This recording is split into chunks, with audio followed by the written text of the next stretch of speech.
Hello, everyone, and welcome to the Only Land Fan Show. My name is Kendall Lejeune, and our guest today is Logan Swanson.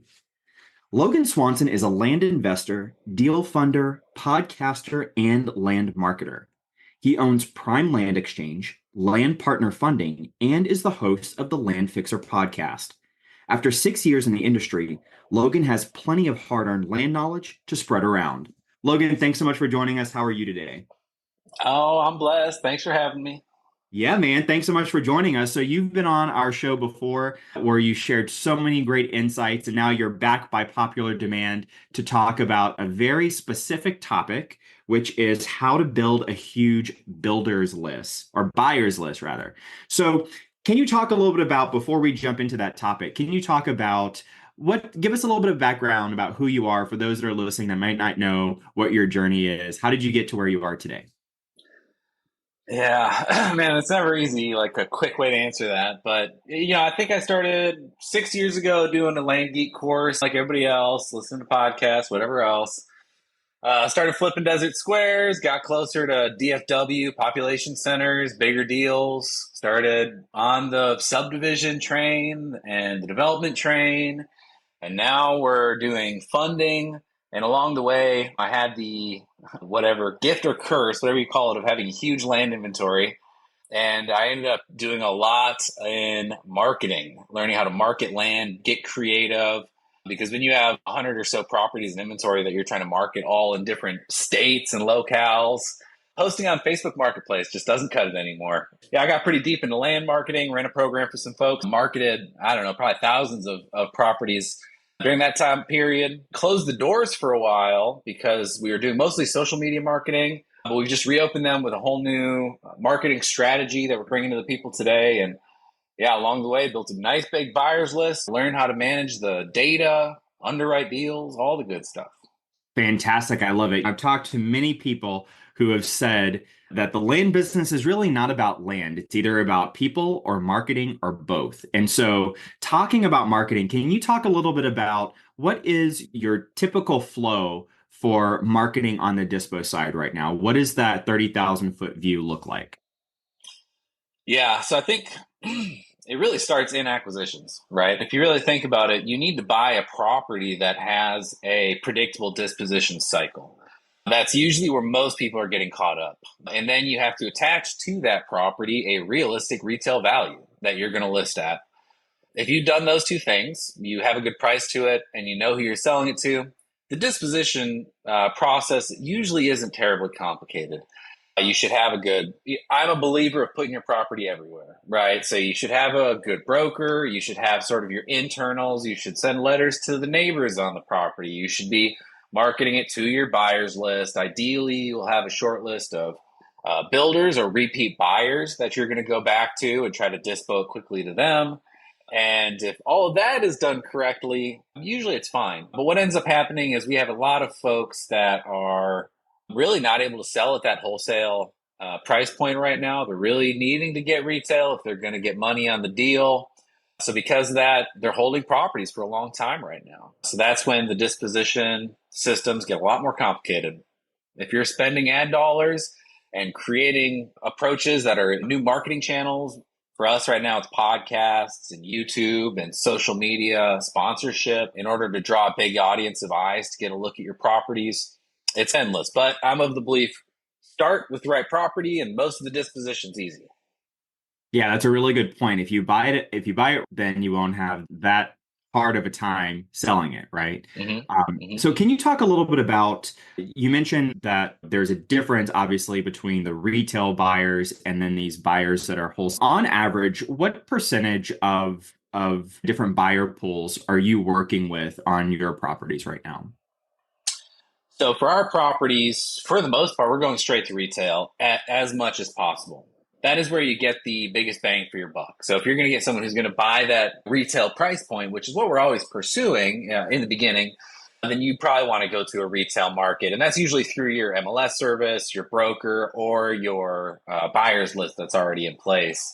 For us, if we start hitting that 30, 60-day period, that's when we drop it and we start trying to blast it off to the people that we know are laden with cash or have access to credit easily to buy properties and you have either the vision to buy and hold or the ability to do some sort of forced appreciation strategy. But for us, we've really geared most of our business for the deals that we're buying for the retail market. Now, in the funding space, it's a little different because we are funding other people's deals that they've gone through acquisition on. So we can't be so choosy. Very interesting. Topic of today is how to build a huge buyers list, one of many things that we'll be talking about. So let's jump right into that. Talk to us a little bit about number one, what is the value of having a really large buyers list? Is bigger always better when it comes to buyers lists? Oh, yeah. It's not always size that matters, okay, Kendall? But in all reality, you can have a relatively small buyers list as long as it's really active and it's of the right people and you have properties for that buyers list. You can have a really efficient setup that way. Now, that does take a fair bit of forethought. Usually that means that you have to be operating consistently either with the same sorts of property, like the same products. Say you only do lake lots in Texas, or say you only do cabin properties in Minnesota or something like that. Then you can operate with a relatively small buyers list of people that you know are really, in terms of the minutia of any product you're bringing to market, they're already going to be interested. Now, for me, that was not the case. The pickings were real easy the first couple of years. Somebody was just talking about the broker you had on the last episode. He was talking about like the Austin. good old COVID days. Yeah. Yeah. During those periods, I was like, oh, you can't lose. You just buy land anywhere for whatever price and you're going to make money, right? That is not the case. So for me, what we ended up having to do was build a very large, very complex, and expensive to manage buyers list that took a lot of energy, effort, and creativity to stay in touch with, provide value to, and effectively or ultimately try to drive to a closing table. So, in the simple one, I think it begins with start with the end in mind. This is my advice to new land flippers this day is we're in a relatively competitive environment. The buyers don't really want to sell their land. The sellers don't really want to buy the land at the price that we want to sell it for.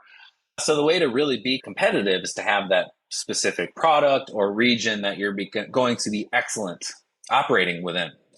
But if you are the land investor that says, hey, I'm going to go buy some Oklahoma properties and then I'm going to run over to Florida, and if that doesn't work out, I'll go to Connecticut, then you're going to have a high quality CRM. You're probably going to have a separate software just for email and text message, follow up, drip campaigns. You're going to have tags on all the leads coming into your system.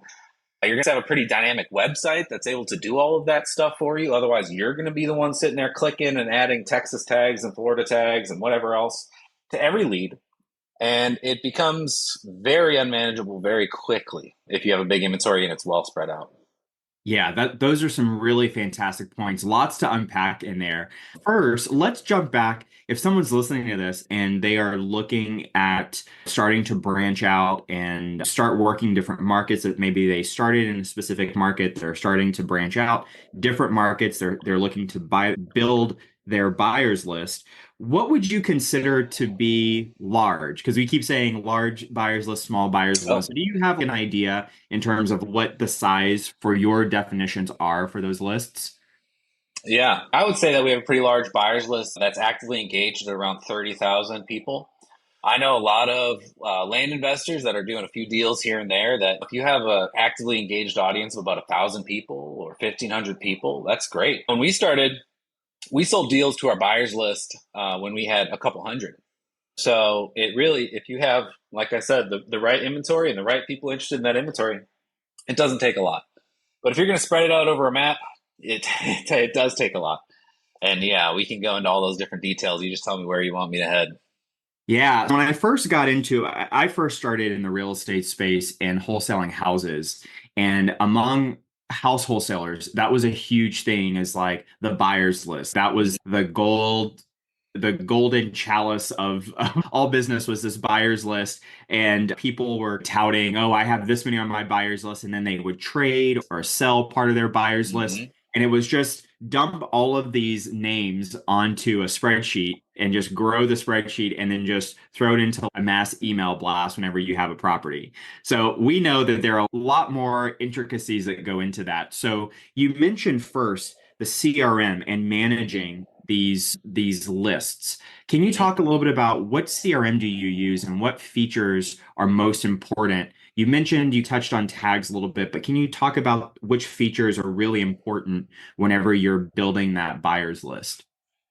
Yeah, and I'll start by I'll differentiate. We actually have a CRM and a separate software that just does email marketing and text marketing in bulk. Excellent. Um, so we are pretty nerdy on our end. So we have built our own CRM off of the Monday.com platform that allows us to move acquisitions through, move dispositions through, but we use the same one for our funding company. We use the same one for our marketing company. So we've had to be very creative in building everything out. So it's all compiled into one central location. We're also opening a coffee shop here in Dallas, and that's in Monday because it's fully customizable. You can do whatever you want. Yeah. So we'll start with the CRM. I would not suggest if you're a newbie going to create your own. It's one of the great time wasters that will disillusion a new Yeah. investor. If Yeah. you feel like you have to go reinvent the wheel just to do your first deal, good luck. You're gonna not have a great time of this. I've suggested in the past a great, I guess I don't know how much it is now. I think it was like 70 or 80 bucks a month back when I was using it. But Follow Up Boss is extremely powerful, very capable and robust. It does still take a little modification to get it land investor ready because it is not built for land investors, but it has some really key features, right? It's got native VoIP, so your phone calling and your text message are done natively through that CRM. So it allows you to be digging through your contacts, and if you feel like you want to reach out to somebody, you just type a text message and send it right there in your CRM. There's a lot of them that don't have that capability. Other than that, I do know there's some out of the box ones that are made for land investors. I think some of the guru sort of educational people will have some in place already. I haven't heard great reviews about most of those. And I do know that, what's his name? Pebble. There's one called Pebble that I believe is excellent and just built for land investors. So if you're getting Yep. started, I suggest getting something small, easy to manage. It's going to be able to store all your information. You're going to be able to do your outreach. But if you expand, you are going to need something that is able to manage all the information. So what do we mean by manage all the information, tags, all that sort of stuff? For us, when we started, we didn't need a whole lot. It was like, all right, if you have 400 leads in a bucket, it doesn't take a lot of sifting to get through it. But when you start getting thousands of leads in a bucket and you're operating in, say, let's not use me as an example, but say let's use someone who operates in one state, but in 7 counties that are distinct. Then if you are selling a property in, say, let's do Texas, say you're selling a property in Wood County, Texas. When a lead comes in, somebody says, raises their hand, says, I'm interested in buying this property. You get their phone number, you get their email, their social security. No, don't get their social security. Just kidding. You get that information, you plug it into the CRM, and you want to put Wood County so you know where they're interested in. So the next deal you get in Wood County, you're able to reach back out to them. Now that's like tagging 101. But in reality, it's not just location. There's a lot of different things that you can tag your leads with. You can be as complex or as simple as you want, depending on how complex or simple your business is. If you're dealing with 1 to 5 properties at any given time, you probably don't have to be over the top. If you're dealing with a specific product, like you're only dealing with lake lots, then maybe location's fine, or price point and location is fine. But for me, in our marketing company, we used to run ads that effectively landed in 11 different templates, all which were different sentiments or motivations for people to buy land. So somebody might opt in through an ad that we geared towards the recreational buyer, and it's for the state of Texas, and the land that was demonstrated was a lake lot. When that flowed into our CRM, it was going to get all 3 of those tags. It was going to say Texas land, it was going to say recreational buyer, and it was going to say lake lots. So anytime that we or one of our clients or partners wanted us to do a blast to anyone who's interested in lake lots, we type that in, boom, that person would pop up. Or land in Texas, boom, that person would pop up. But it can be acreage, price point, sentiment, the type of buyer, right? We were talking about retail or wholesale buyers. We used to have all of our leads in one big bucket. So that included acquisition and disposition leads. So we would just have an acquisition tag that we'd use to funnel out all the acquisition leads and a disposition tag that was for all the dispo leads. It's endless, especially if you have a really clever CRM, one that works really efficiently and allows you to be fully customizable. That's what really drew me to Follow Up Boss, is like you could do whatever you wanted and you could layer it and you could look up things conditionally. If you got if you were, and we'll get to why you would want to be this specific when you're sending an email to a segment of your buyers list. But if I got a new lot in Texas that was by a lake, under 1 acre, and below $50,000, and it was best for a builder, I could go into my sandbox and I could just search for any lead that had all of those tags. So it'd have to have the builder tag, it'd have to have the Texas tag, it would have to have the lake lot tag, and it would have to have the 1 acre or less tag on it. And that might give me a list of 15 people or 20 people. But that is 20 people property is ideal for, right? So it allows you to be very effective and very targeted in your outreach. And that's where you find a bunch of success. If you are importing a CRM, or excuse me, an Excel spreadsheet of 1,000 people that somebody gave you, and you don't know what sort of properties they're interested in, and then you blast whatever you happen to have just bought out to them, your success rate is going to be through the floor. And those metrics are very important to ensuring that your email or text message, when it shows up, is actually read or doesn't go to spam.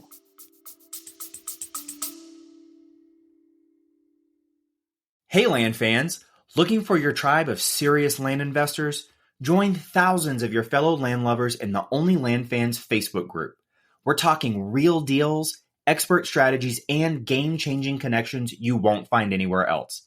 This isn't just another real estate group. This is the community where land investors come to level up. Join us at onlylandfansgroup.com and join the conversation today. That's onlylandfansgroup.com. See you there. Absolutely. Yeah, no. Fantastic information.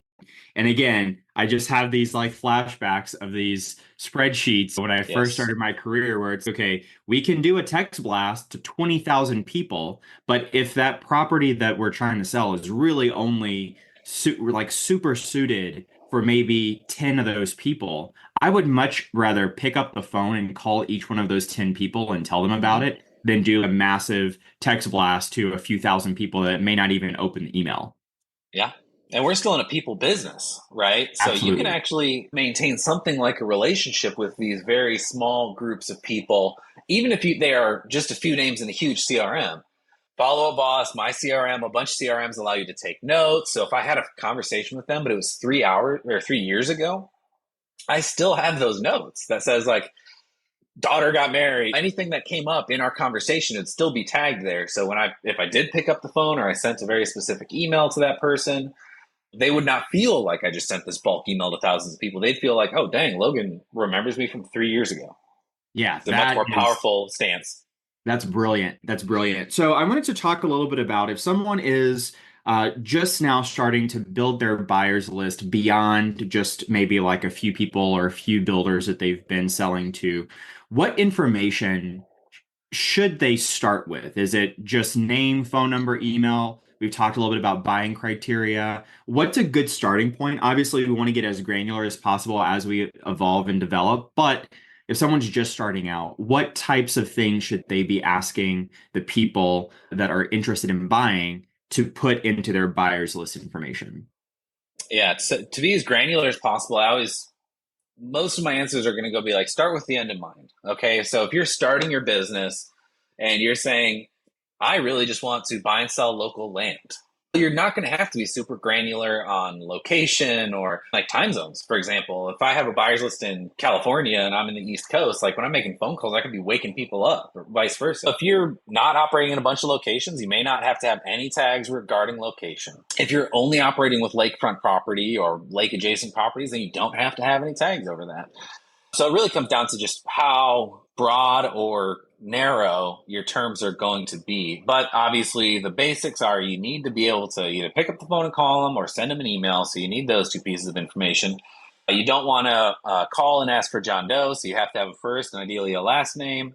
And then from there, the most valuable thing you can do is long form notes. In my opinion, this is what's worked for me the best. In lieu of tagging, if you're on a phone call with somebody, just keep typing. Whatever they bring up, whatever they say that's of value, something that may be worth mentioning later on.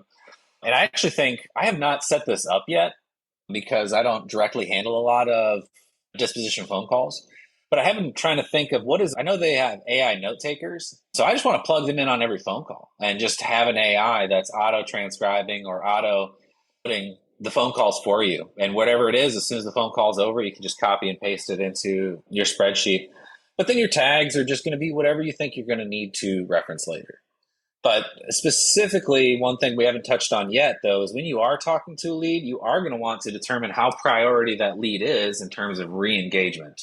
And there's a whole series of questions and criteria that you want to put in place to make sure where you're bucketing these people along with their tags. Tags are great. And if you want to reach out to somebody a year from now, it could be very valuable. It could be not valuable at all because you talked to them when they were in the buying cycle, they bought a property and they're no longer buyers.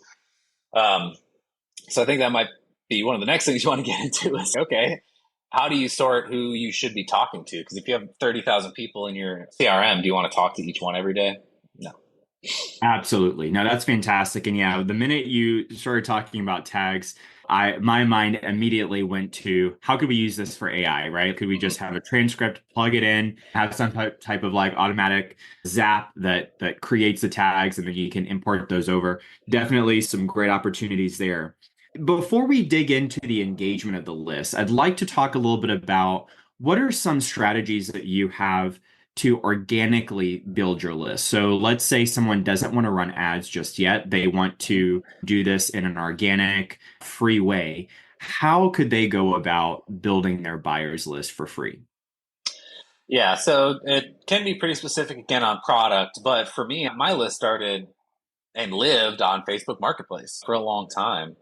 So I was listing property, and I guess it wasn't just Facebook, but Craigslist, anywhere I was listing the property for free and I was gaining traction and attention, I was trying to extract information from those people. Only if they seemed interested enough where it was worthwhile. But if somebody like, how did I used to do it? I think I had a rule for it. But if somebody exchanged back and forth with me 3 or 4 times on a property, I would then try to put them through. I always had different things. Right now, it's landing pages, right? It's send them to the property listing on our website. There's a pop up.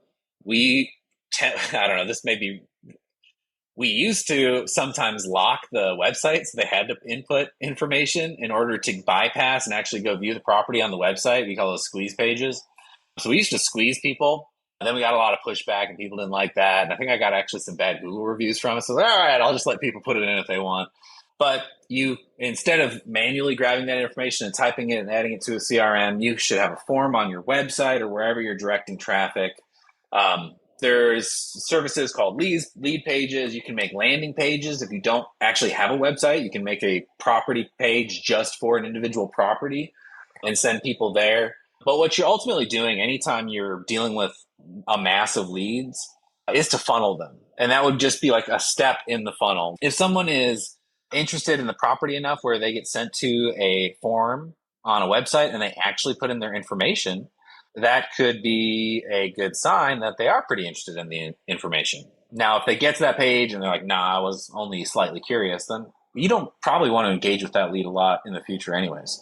There's a lot of different ways to do it. Sometimes people don't want to do that. So they would say, hey, call me, and they'd send me their phone number right away. I would copy that phone number and I would say, hey, I have a one sheet, or I call it a spec sheet.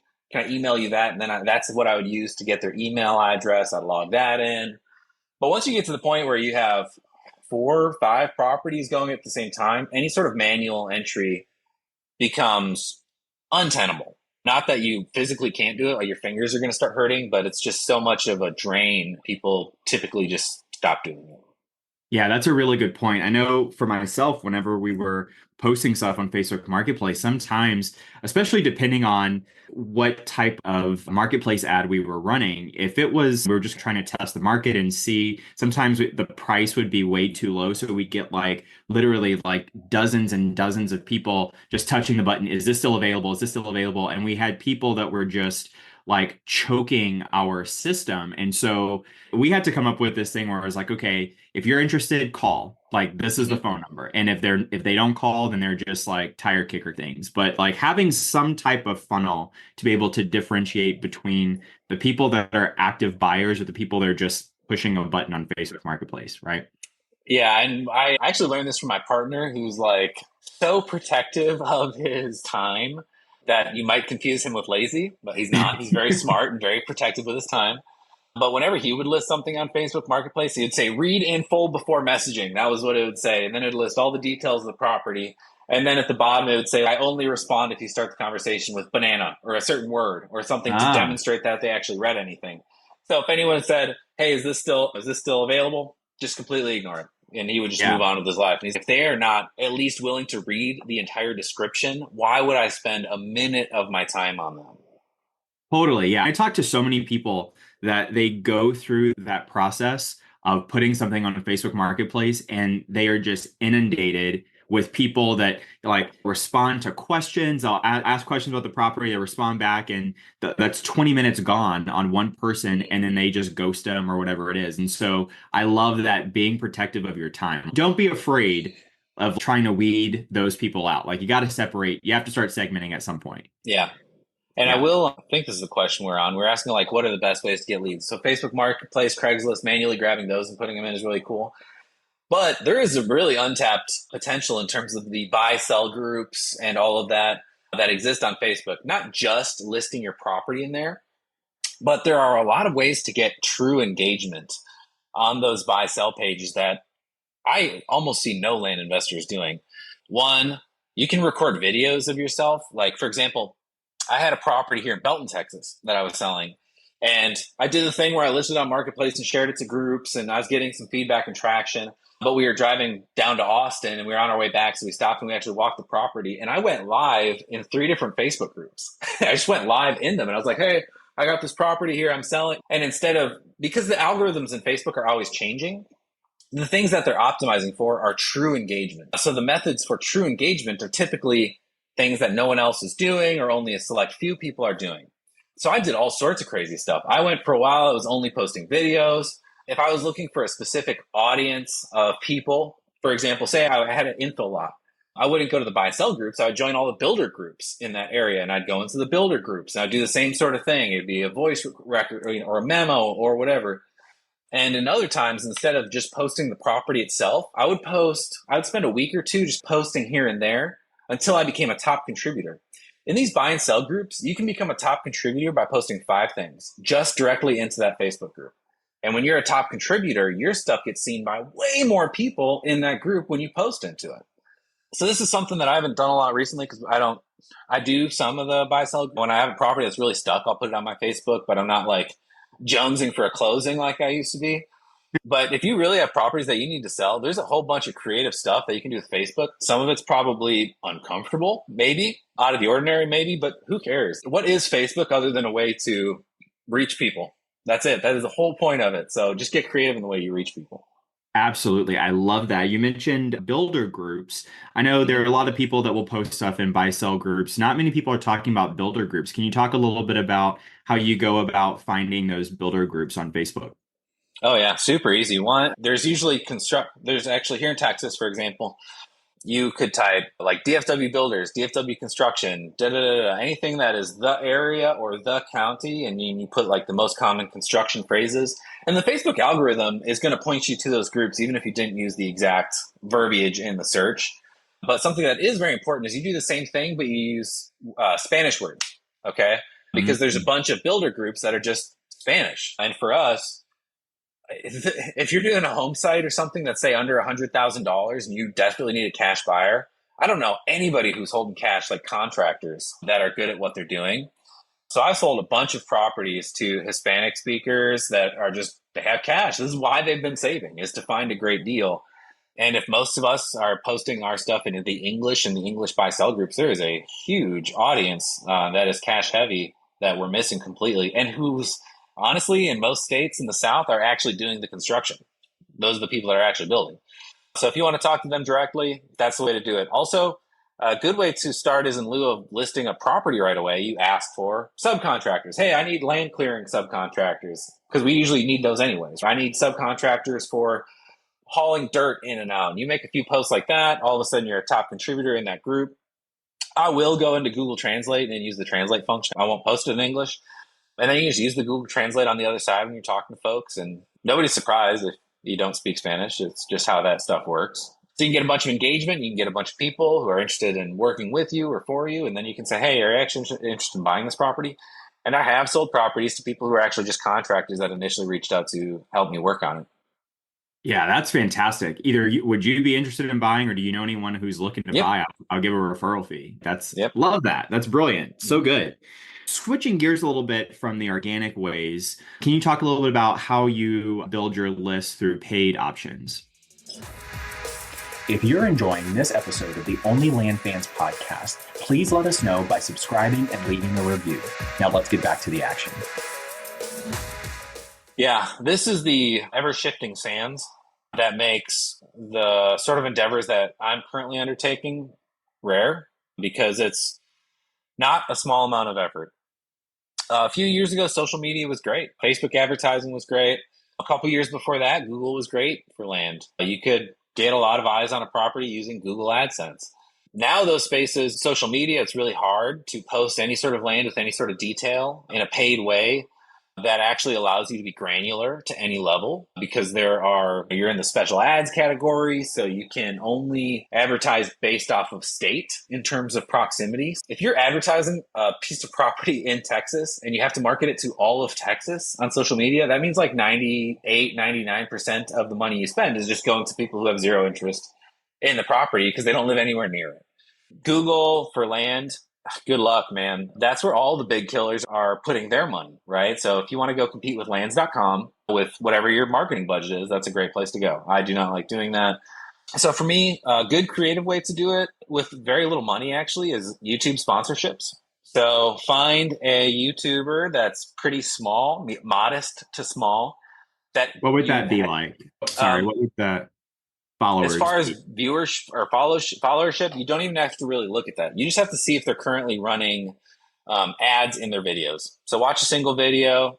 Really, if you have anything under 100,000, 50,000 subscribers, that's a good benchmark or a place to start. But you can approach them if they have an audience that you think is ideal to market to and sponsor a video that is embedded in their upload permanently. So, for example, when we were doing a lot of deals in Colorado, we ran a few video sponsorships with this guy called Colorado Camperman. At the time, he had, I don't know, a few thousand, I don't know, 10, 20,000 subscribers, something like that. We paid him $100 per spot.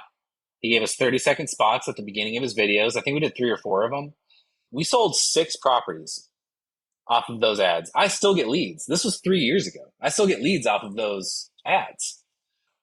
But it worked out perfectly for us because we had a large inventory of Colorado land that was going to be attractive for people who were like interested in outdoorsy stuff and camping and whatever else. And a lot of these properties were relatively low budget. So anyone who's attracted to a camper man, like somebody, I think he camped out of his van or something like that. It was like very affordable camping, right? So it was the exact audience. It was our exact buyer pool. And for $400, we got many views. Tens of thousands of views, hundreds of thousands of views, I and it's love that. permanent. I Yeah, it love stays right that. there. That's incredible. That's incredible. Yep. Just that started my wheels turning. There's so many, find those YouTubers that are doing like homestead stuff or for rural property or doing even hunting stuff. There's so many opportunities out there. That's fantastic. That's really And good. yeah, and if you're in the person business and you're like I think we were his first sponsor, maybe his second sponsor, something like that. We had a relationship. Like we had regular phone calls. I was coaching him through some of the business side that he had no idea how to. So we became friends over the course of a few months. And after a while, we sold through our inventory, so I wasn't able to do sponsorships with him. I think we have a few that defaulted now, but it's not worth marketing. But yeah, it was cool. It was a relationship for him. It was a big confidence boost, and it did. It like his channel continued to grow. It was really cool. That's really cool. I love that. Harnessing YouTube sponsorship. What other cool ways have you? I know that you have a podcast. Do you market on your podcast? How does that work?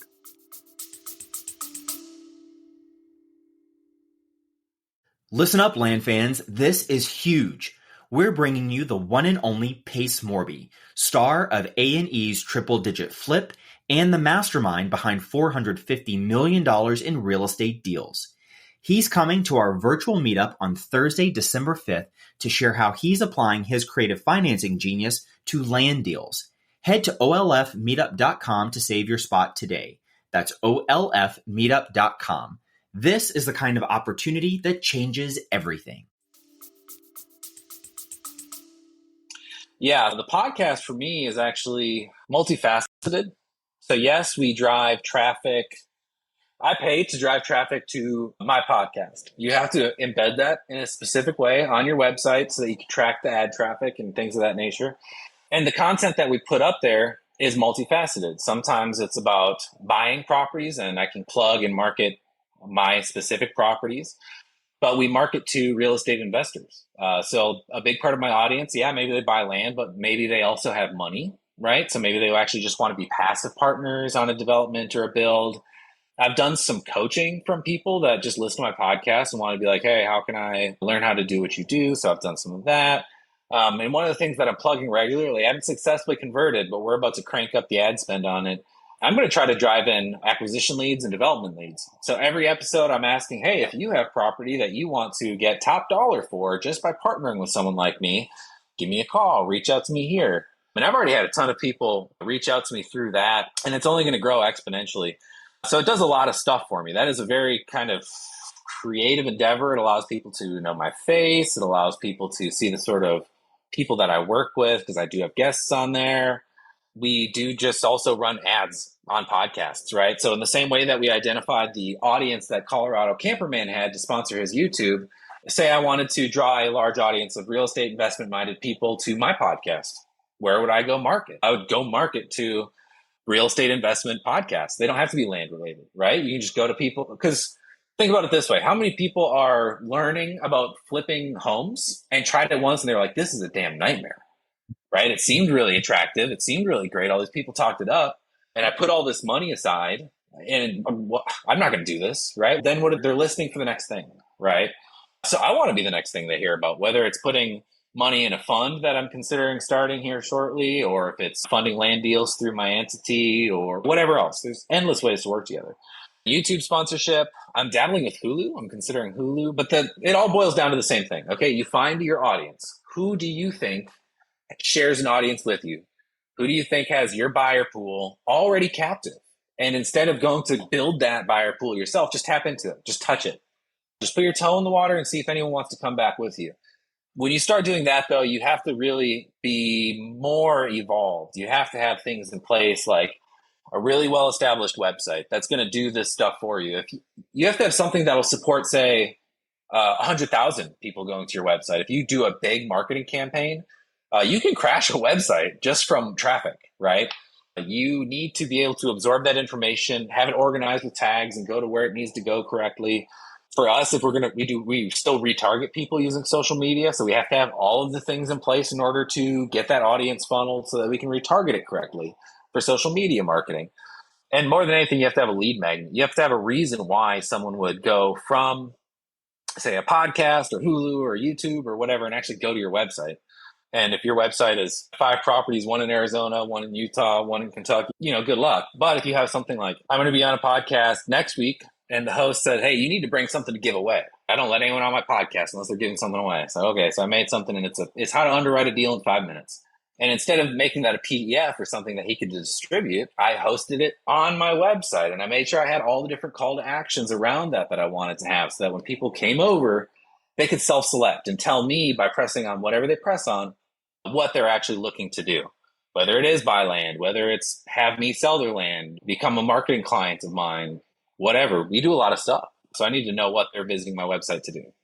Yeah, I love that. I could talk about this topic all day, by the way, because it just gets me so excited. It's super geeky, super fun. Yeah. If you're talking with someone who knows because it also seems very lonely when you're doing it. Like when I'm sitting at a coffee shop for 6 hours and somebody looks over and they see I'm creating a slideshow and embedding it on my website, they're like, what is this nonsense? And I'm looking at all the hyperlinks, make sure they're all going to the right places and metadata and yeah.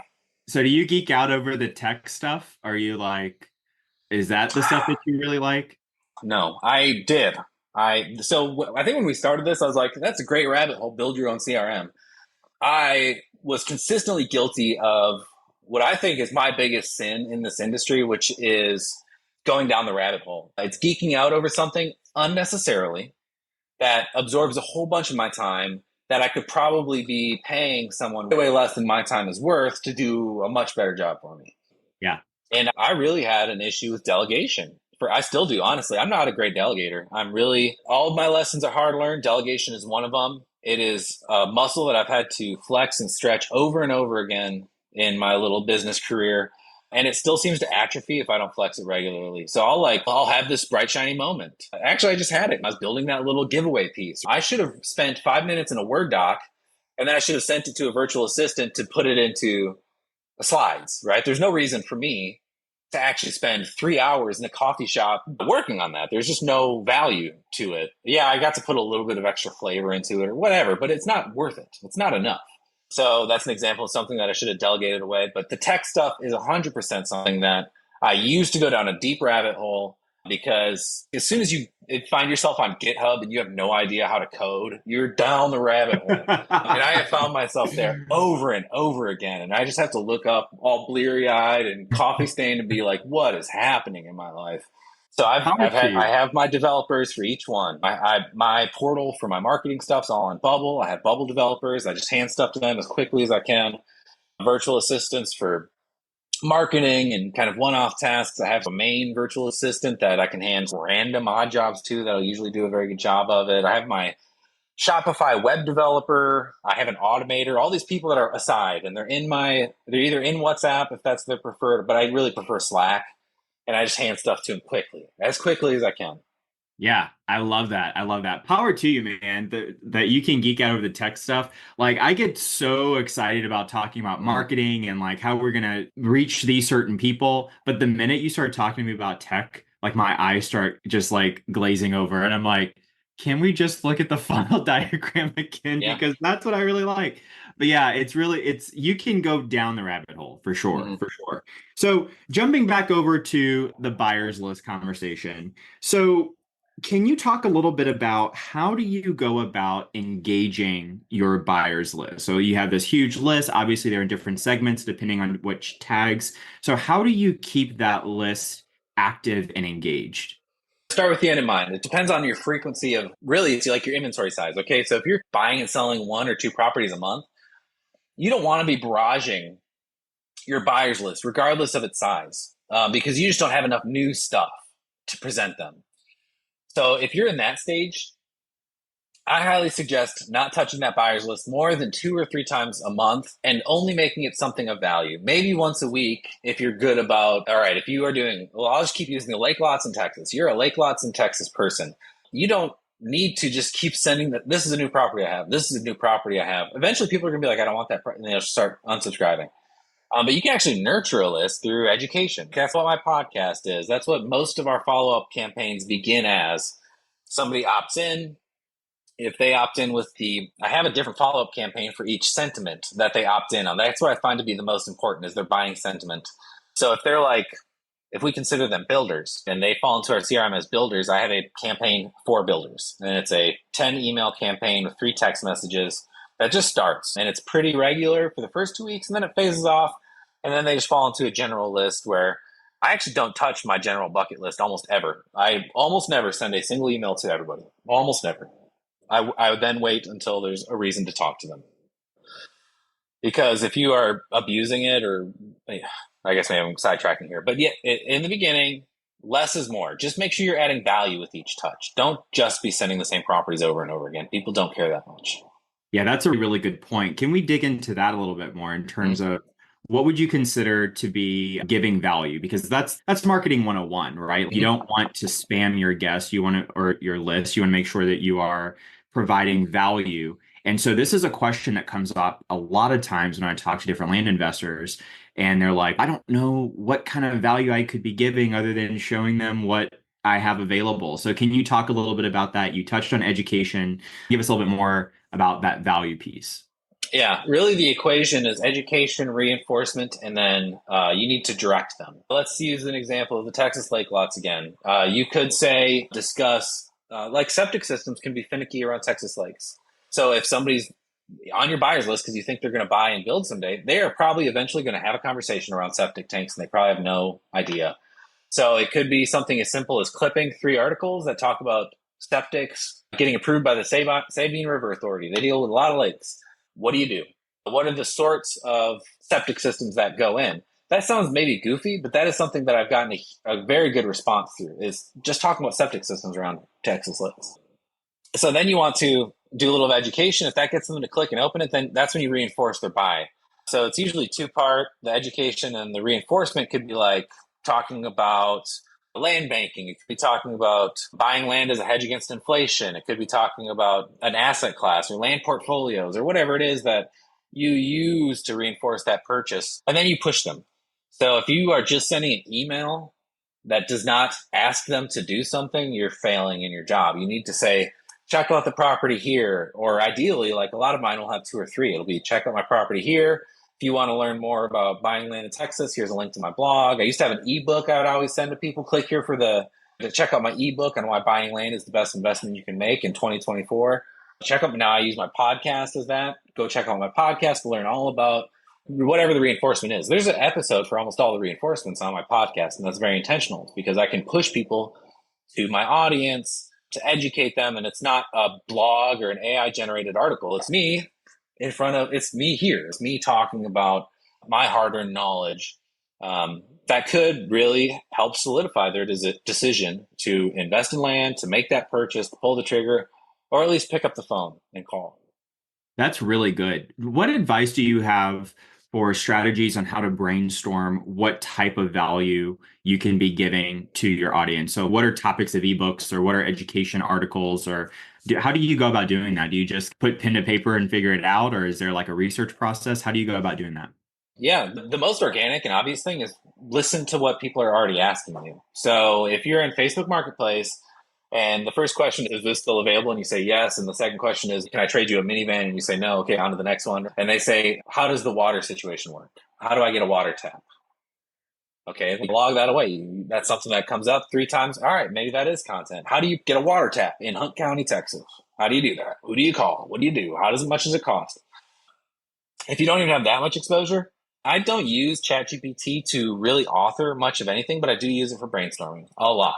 So I'll go to ChatGPT and I'll ask it whatever crazy crap comes to mind. And that would be the sort of thing I'd ask it. Be like, hey, give me 100 ideas on how to market to this specific audience and add value.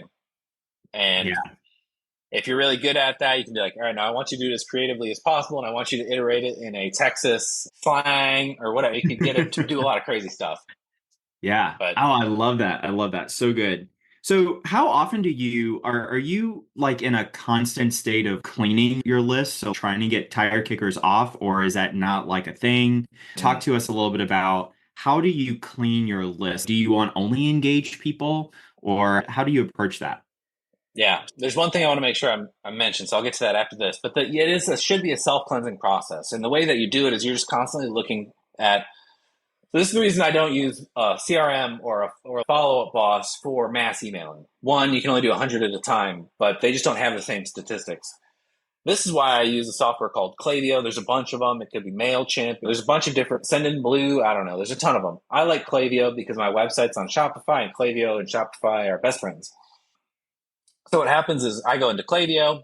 I have a property I want to sell or market to, and what I'm going to do is hit the tags for the people that I want to send that out to, put together the best email I can. It's got to have 3 points. It's got to have some information. It's got to have some reinforcement. Then it's going to have my call to actions. I'm going to send that out, and I'm going to sit back, and I'm going to monitor click-through rate, and I'm going to monitor open rate. And you can get really granular. You can see actually what they're clicking, and then if you have, I don't know how granular I want to get. So I will regularly make a page specifically on my website for a single email. So I know I'm going to send this big email to 100 people. It's super easy. I'll go to my website and I'll make a copy of a page, and I'll maybe update a little bit of the content on it. I'll change the URL so that it matches the exact thing that my email is about. And I blast it off, and all the traffic that goes to that website is going to be monitored by an app called, I can't remember what it's called now. It's a heat mapping app. I use a few different ones. Hotjar is the one I use now. And what that does is when people go to that web page, you're actually going to see where their cursor is, where they're scrolling, all the activities that happen on that web page itself. So not only can you see who opens it, who clicks, where they go, and then exactly what they do on that web page, how long they're there, etc. And you use as much or as little of that information as necessary in order to call the list. And what's very important, and the reason I have 30,000 on my list right now instead of hundreds of thousands is because I'm constantly removing people. You do not want to have a bunch of people on your list that just are inactive. It adds no value. And when you're using a software or a service like Klaviyo or MailChimp or whatever, you also get billed for every email address and phone number sitting in there. And that is not cheap when you have tens of thousands of them in there. I think my Klaviyo bill is like $600-700 a month. So you start learning that not only do you not want to be marketing those people, there's no reason to have them in there, but you are literally paying every month to just have them sitting around doing nothing. As an aside, and one of the reasons I really follow up Boss, I always try to plug this, is they have a pixel that you can apply to your website and actually track what pages people have visited on your website. And this is a tool that I would use all the time. I would have a specific spot that would pop up when people went to my website. So if it tracked someone that's in my CRM that went to my website, then I'd go see what pages they're viewing. And based off of the pages they're viewing, I would send them an email just out of the blue, not saying, hey, I was tracking your activity. I'd say, if I saw they were on a property that say I've been trying to move and they went there 3 times in the last 3 days, I'd send them an email that would say, huge Texas discount. And I'd make a specific discount that looked like it was a bulk email, but specifically to that one individual person. And they'd be like, oh, I was just looking at this property. Oh my God, they're running a discount on this exact property. And I pushed a lot of people to the finish line just using that little technique. So that's a great reason to have Follow Up Boss, especially if you have a small list, because you can really monitor what's going on your website. Oh, that is so good. That is so good. Can you walk us through the process of how you qualify if a buyer is a serious buyer or they just want to be on your list? Yeah. In the past, when I was new to this, I had to literally write down specific questions I would ask on phone calls because I'd forget. Now, if I'm on a call, I'm able to be a lot more straightforward, but effectively you're answering the same sort of questions. And this gets back to what we were talking about earlier. What's a hot lead? What's a warm lead? What's a cold lead? A hot lead is somebody that you're in conversation with that wants a property that you own. That's really important. A lot of people that are talking to you actually want a property that's not the one you own. They want a property like the one you own, but a little bigger or a little smaller. I wish it was on the other side of town or whatever. So they actually have to be interested in a property that you own, which is rare, more rare than you think. 2, they have to actually be intending to purchase that property in short order. So the first question you answer by saying, hey, what are you hoping to do with this property? Is this the right size? Are you familiar with this area of town? And they're like, the right person. I've had this conversation before where they're like, I've literally been looking at this exact property for the last 2 years, wanting to buy it, and I didn't know how to buy it. And I had just bought it. So it's perfect. I know they want the property. Then the second question is like, how soon are you going to want to buy this? There's a ton of different ways to phrase this, but you don't really want to be spending a bunch of time on somebody who's, oh yeah, I'm not buying. This is insane. But there are so many people that are just, I think older maybe, but they just want to talk to you. They just want to this is just a mechanism for them to get a little bit of attention or engagement. So you ask them a direct question. I got other people waiting to talk to me about this property. Are you ready to buy now? And they're like, no, really, it's 3 to 6 months, or I haven't talked to my bank yet. My wife doesn't even really know that I'm looking right now. Okay, this is not a conversation you should be having right now. So those are the 2 biggest ones. You want to get those answered as quickly as possible on a phone call. And then the third is, do they have the ability to make a purchase? A lot of people are talking to you about a property that they desperately want, and if they could, they'd buy it overnight, but they just don't really have the money. Or the only way that they could afford it is to get a 50% discount or whatever else. Or you have to owner finance it to them, but you can't owner finance this deal because of some capital restriction or whatever. So then you have to ask them, is this something that you have money for? Like, all right, if we could sign a contract for $25,000 today, I establish this is the property you want, I establish that you're ready to purchase. If I send this to title, are you ready to close? And they're like, no, I actually have to go. My uncle, I got to borrow money from. I got to sell my truck. That's I got to sell my truck. This RV's been sitting in the driveway. I got to sell the RV, or I have this other property I need to sell first. And then they start trying to trade crap with you. I got a motorcycle and a skidoo, and those are the 3 biggest things. If all of those things add up and they're still hesitant, that's when it's just more of a reinforcement game. It's justify the purchase. There's a lot of different ways to push someone to the finish line, and most of it is just reinforcing their decision, making sure there's a clear path. This is something that's very commonly missed in our industry is people are ready to purchase and they just don't know how. And this land seller is thinking that they're going to, all right, let's send it to title. If this is their first time buying a property, they may not fully understand the mechanism or the process to even purchase it. So they might be dancing around that question because they don't want to sound dumb. So this is like one of the first things, if you have a website or a landing page or even on your Facebook, whatever you're using to represent your business, is just make it as explicit as possible. How the purchase process works, rough timelines, when money's going to transfer, how do they ensure that their money is going to be safe through the process. Like the standard FAQs are missed all over the place or just hard to find on websites. So I used to have, if I thought I had those 3 questions answered, I'd be like, okay, cool. If we sign a contract today, I have a title guy local. I've closed a bunch of deals with him. Are you familiar with how purchasing land works? Yes or no? And if they say no, perfect. So let me explain it to you. And then if they understand that, then it could be reinforcement just to get them across the finish line. But those are the most common things that are missed all the time. That is such good insight. I see that very often where we clearly outlay the process on the acquisition side because lots of times sellers don't sell the property because they just don't know how the process is going to work.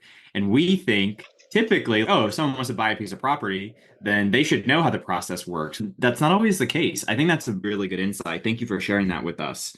Can you walk us through the process of how you would approach dispoing a property that is just not moving? We see a lot of people that have contracts or sitting on contracts or they're just sitting on inventory and they can't seem to move it.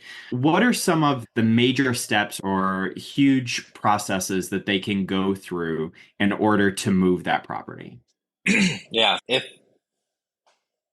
that's conditional on what they consider long on market, right? For me, long on market is 90 days. Brad, I know long on market for you is like 45 days. That puppies, let's move them. So if you have a property that's been sitting in inventory for, say, 90 days, the first thing you need to do is get up off the sofa, wherever you're working, walk to the bathroom, look in a mirror, and get honest with yourself, right? Get honest with yourself about what you're listing this property at. If it's been sitting on market for 90 days and you're not getting a lot of activity or not really much serious interaction at all, you're the problem, mister. You need to lower the price. You need to get realistic on what's your minimum sell price and try to get it there quickly. Or if it's the sort of thing where you have excess capital and you can put some lipstick on that peg, then go about it, right? It could be a lot of lakefront properties, for example, are not maybe poorly marketed, but poorly shown. Because when you go to the lot, like this is a big problem with land anywhere, but if you go to a tree lot and you pull up and you get out of your car and you look around, you're like, where? What am I looking at? It's dense trees. I can't see anything. I can't see what's on the other side. I got my high heels on. I'm not about to go exploring in there. So it could be like, all right, clear a path from one side to another, or clear out an ideal home site, or it could be get somebody in there that's willing to walk the property with a camera on their head. That's something that is really affordable. Oh, that's cool. It did a bunch of hearts. I don't know. That's something that's actually, I've been considering trying to get droners to do on all my properties, is to put on a camera and walk around. But yeah, ugly land is ugly land. It's hard to sell. If the issue is you can't lower your price to draw attention, then you got to get a microphone. And that's when you have to examine your budget, right? You're talking to Robin Seib a couple weeks ago or last week, and he was talking about, yeah, I have a real marketing budget. And he does. He's been my client before, and he has a serious marketing budget. Most land investors do not consider a marketing budget at all when they're buying a property. They see something that has a $10,000 spread on it, and they're like, this is great. I'll do it forever. But for me, I think getting a microphone could be some of the creative advertising like I've done, whether it's organic through Facebook, getting in Facebook buy sell groups, just getting as creative as possible with how you're reaching out to people. Something that's really undervalued in our industry is buying access to lists. Like you talked about before, I don't believe in buying a list and taking the data. But you can work creative deals with people where you can blast. I have this service, right? If people wanted to blast to my buyers list, I have a package where I'll do not just a email, I'll do 3 emails and 2 text messages to my buyers list. That's to the targeted segment that fits your property. And with each one, we use the metrics. So the first email goes out, the second email only goes to the people that actually opened it. And then the next one only goes to the people that opened it. And then the text messages go to the people that opened all 3 of them and click through. And so it's very tight who you're reaching out to. That's something that's very valuable that most people don't do. I think you can do that with lands.com. I think you can do that with land flip, land listing. All these services have some method where you can do an ad and go to their list. Now, if you're going to be a professional about it, you don't just blast that one property and cross your fingers. You should have your website designed in such a way that they're going back to your website at some point and getting in contact with you directly and falling into your buyer's list. But yeah, so those are some of the most obvious ways. But another one that's actually underrated is if you don't have your own broker that's willing to do this for you, you pick up the phone and you call every realtor. in the area that you think might be in contact with somebody that, because then promise them a buyer's commission. Be like, hey, I'm really looking to move this property, and have a candid conversation with them. It's listed at this price right now. I could probably go $5,000 less. I'll bump up your buyer's commission if need be, if you think you have the right person. Yeah, great point. Neighbor letters. Some of this stuff I overlook because it should be your first steps and not your last steps. But yeah, neighbor's letter, getting creative there, and not even letters, call these people. So that's what I've had the most success with in the past, is calling people, shooting out text messages. Yeah, I think those are the most obvious ones that don't demand a huge budget. But if you do have a big budget, yeah, podcasts, YouTube sponsorship.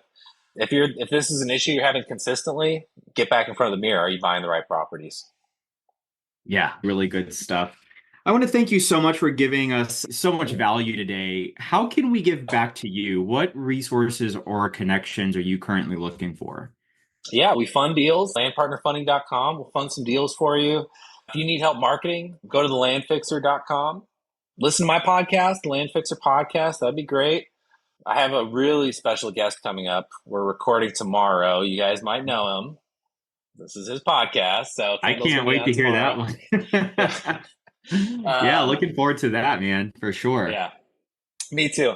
But yeah, other than that, if you have deals that you want to partner on, not only can we provide capital, but I've done deals. I've also just done, not even really, I don't know what you'd call it, coaching, just kind of light entitlement. If you bring me a deal, I'll help you underwrite it, help you determine what the best subdivision methodology would be, the best improvement options. I've helped people negotiate. I've helped people do creative negotiations with sellers. I've done all sorts of stuff. And actually, not this week, but the following week, I'm going to be doing something that I do every quarter, which is I go into all these Facebook groups and I say, hey, free 15-minute phone calls. I'll answer anyone's questions on anything land related. I love those. Every time I do it, I get a whole host of people that I'm now friends with and great connections and whatnot. So yeah, those are the best ones. PrimeLandExchange.com, LandPartnerFunding.com, and TheLandFixer.com. Love it. All right. We'll put all of those links in the show notes in the video description for sure. Thank you so much, Logan. You've been just incredible, as always. Didn't expect anything less. Thanks so much. Thank you, Logan. This has been absolutely incredible. Thank you all for joining us.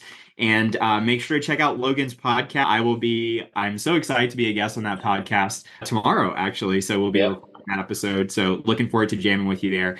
Also, look for the next episode of the Only Land Fans podcast and virtual meetup next week. Until then, take care, be safe, and we'll catch you in the next one. Bye-bye. Cool. Thank you. Bye.